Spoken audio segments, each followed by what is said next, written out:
Flavien Levy, bonsoir. Vous êtes économiste, vous êtes directeur de l'Observatoire CTLM de l'automobile. Alors, on ne cesse de prédire la fin de l'automobile. On nous annonce la voiture partagée, la voiture sans volant, la voiture qu'on ne conduit plus. Et pourtant, si on regarde les chiffres, c'est le contraire. Les ventes de voitures traditionnelles ont encore augmenté l'an dernier, plus de 5% finalement. On reste très attaché à notre bonne vieille, bagnole, voiture. Oui, c'est vrai, l'année 2007 a été une très bonne année pour le marché automobile français, après une année 2016 et une année 2015 également très bonne.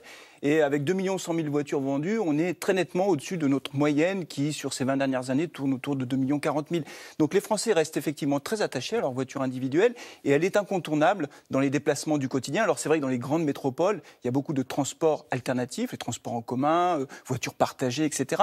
Mais c'est vrai que dans beaucoup de villes, la voiture reste le seul moyen pour aller travailler. Alors on dit qu'on veut des petites voitures écolo. En tous les cas, ce n'est pas du tout ce qu'on achète.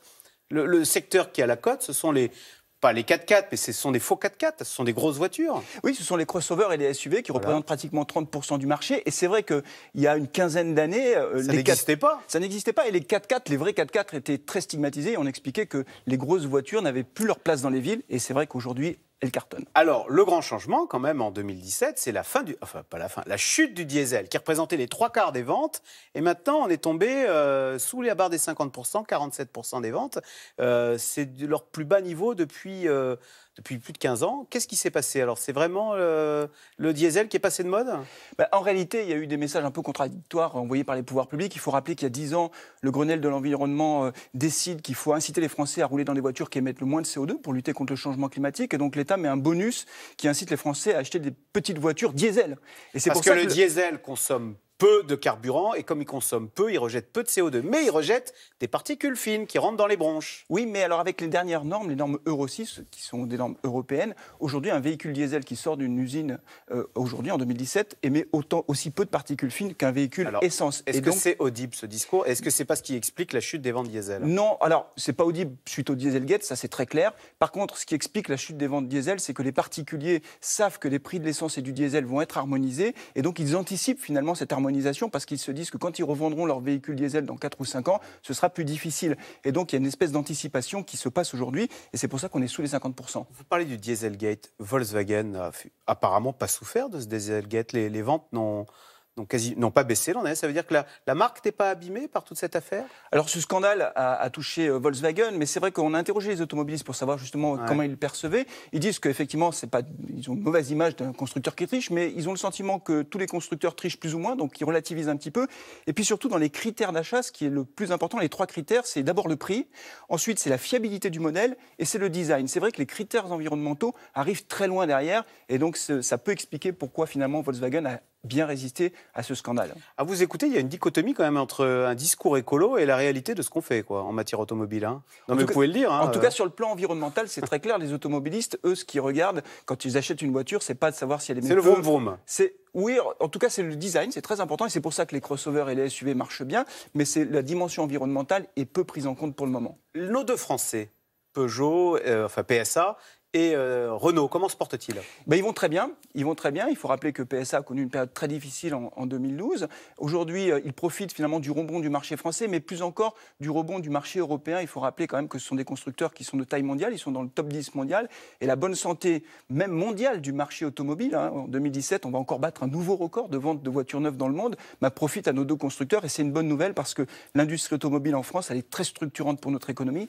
Il y a beaucoup de monde qui travaille pour les constructeurs, pour les concessionnaires auto, et donc c'est une bonne nouvelle pour notre économie. C'est quelque chose d'important. On dit même que Renault, là, avec son alliance avec Nissan et Mitsubishi, est maintenant numéro 1 mondial devant General Motors, devant Toyota. On sait que PSA a racheté Opel, marque allemande. C'est important, ça, pour nous? Ce sont des symboles, finalement, que la France est un motif de fierté nationale? Oui, c'est important parce que l'industrie automobile est très compétitive. Il y a des constructeurs allemands, des constructeurs américains, des constructeurs asiatiques qui sont très puissants. Et dans cet univers hyper concurrentiel, on a des constructeurs français qui ont su s'adapter. Ils ont traversé des années difficiles, mais ils en ont profité finalement pour se renforcer. Et aujourd'hui, ils sont prêts à affronter les défis de demain qui sont colossaux. On parle de la voiture électrique, mais pas seulement la voiture autonome. Et donc, c'est très important d'avoir des constructeurs qui sont en bonne santé. Voilà, donc les Français ont toujours une histoire d'amour vis-à-vis de leur voiture. Mais nos politiques, eux, mènent des politiques anti-voiture. Alors là, il y a enfin, on dit plus amende maintenant, on dit les forfaits post-stationnement qui va grimper, 60 € à Lyon. Le diesel va être interdit très, très vite à Paris en 2024. On met des couloirs de bus un peu partout. À vous écouter, on se dit que ça ne doit pas être très populaire, cette chasse à la voiture. Ah, non, je ne pense pas que ce soit très populaire, effectivement, parce que c'est un outil de déplacement qui est indispensable pour bon nombre de Français. Ils en ont besoin pour aller travailler. Ce qui est frappant, si vous voulez, c'est que la voiture, quand même, donne le sentiment d'être un peu le bouc émissaire idéal sur plein de sujets. Alors, sur la pollution dans les grandes villes, qui est un vrai sujet de santé publique, personne ne peut le nier, les constructeurs ont quand même fait beaucoup de progrès ces dernières années, notamment en réduisant fortement les émissions de particules fines. Elles ont baissé entre 2000 et 2016 de 46%. Les petites particules de 2,5 microns. Ça, c'est le ministère de la Transition écologique. L'air était beaucoup moins respirable il y a 10 ou 20 ans à cause de la voiture qu'il ne l'est aujourd'hui. La qualité de l'air s'améliore lentement, mais elle s'améliore. Et sur les particules fines, les progrès sont spectaculaires. Et c'est vrai que, finalement, en mettant des bâtons dans les roues des automobilistes, je ne suis pas sûr, bien sûr, que ce soit populaire, vous venez de le dire, mais en plus que ça facilite la vie des Français au quotidien. Quand il y a des moyens de transport alternatifs dans les grandes métropoles, ma foi, c'est possible de se passer de sa voiture. Mais encore une fois, dans beaucoup de villes, dans beaucoup d'endroits en France, ça n'est pas possible. Alors, les voitures, sauf que c'est très cher. C'est peut-être pour ça, d'ailleurs, que notamment les jeunes en achètent moins. Plus de 25, c'est combien maintenant? Non, je dis ça parce que tous les produits baissent, les appareils photo, lecteurs DVD, sauf la voiture. C'est chaque année plus cher que l'année précédente. Non? Oui, c'est un vrai sujet d'ailleurs, parce que c'est le deuxième poste de dépense des ménages, après le logement. Ce qui coûte le plus cher, c'est la mobilité, c'est le transport. Et 25 000 € une voiture neuve en moyenne. Oui, en moyenne, c'est ça, c'est 25 000 €. Et il faut rajouter les frais d'utilisation de la voiture, les assurances, le carburant qui augmente d'ailleurs. Et donc c'est vrai que c'est un poste qui est très élevé dans le budget des ménages. Et malgré ça, finalement, le marché se porte bien, ce qui montre bien que l'achat automobile, bien sûr, il y a une dimension rationnelle, mais il y a aussi un petit côté passion.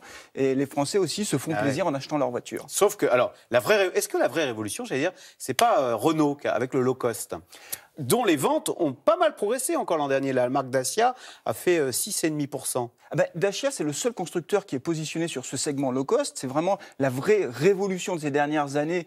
C'est Renault qui l'a réalisé avec cette volonté finalement de faire des voitures plus simples, mais moins chères. Et ce qui est formidable avec Dacia, c'est que ça marche très bien dans les pays développés, c'est-à-dire en France, en Europe, mais aussi dans les pays émergents. Et c'est ce qui permet à Renault de gagner aussi des parts de marché, que ce soit en Amérique du Sud, en Afrique, en Asie, etc., en Russie, avec Lada.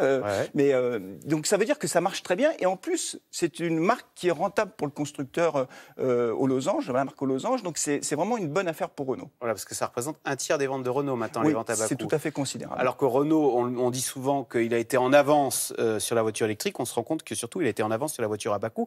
La voiture électrique, justement, on sait que les Chinois veulent mettre des normes pour généraliser la voiture électrique. Ça va totalement redistribuer les cartes dans cette industrie. Est-ce qu'il n'y a pas le risque que les constructeurs européens qui, disons-le, sont quand même dominent ce marché de la voiture, ne se fassent pas damer le pion par les constructeurs asiatiques à l'occasion de cette révolution qu'on nous annonce avec la voiture électrique? Oui, c'est possible. Alors, pour l'instant, ça reste extrêmement marginal. Les ventes de voitures électriques sont quasi inexistantes. C'est vrai en France, en Europe, mais c'est vrai aussi dans le monde. Mais la bataille est lancée. Tous les constructeurs ont des projets de voitures électriques. Et les constructeurs chinois qui se sont d'abord préoccupés de leur marché national, qui est devenu le premier marché mondial, pratiquement 30 millions de voitures vendues, vont rapidement se sentir à l'étroit. Il n'est pas impossible, justement, qu'ils profitent effectivement de cette révolution annoncée pour essayer d'aller conquérir de parts de marché à l'extérieur de la Chine. On a eu les voitures japonaises, puis les voitures coréennes. Demain, on verra sur nos routes et autoroutes des voitures chinoises électriques. C'est pas impossible, soit directement, soit en rachetant des marques. Ah oui, ils ont racheté Volvo, absolument, notamment. Merci beaucoup, Flavien Nevy. C'était passionnant. Donc, économiste, directeur de l'Observatoire CTLM de l'automobile. Merci. Vous restez avec nous tout de suite. Bruce Toussaint, c'est dans l'air. Deux policiers agressés, roués de coups à Champigny-sur-Marne lors de la nuit de la Saint-Sylvestre, tandis que d'autres étaient caillassés après avoir sauvé des enfants d'un incendie. Pourquoi cette violence contre les forces de l'ordre? C'est dans l'air est intitulé ce soir. Policiers agressés, pourquoi tant de haine?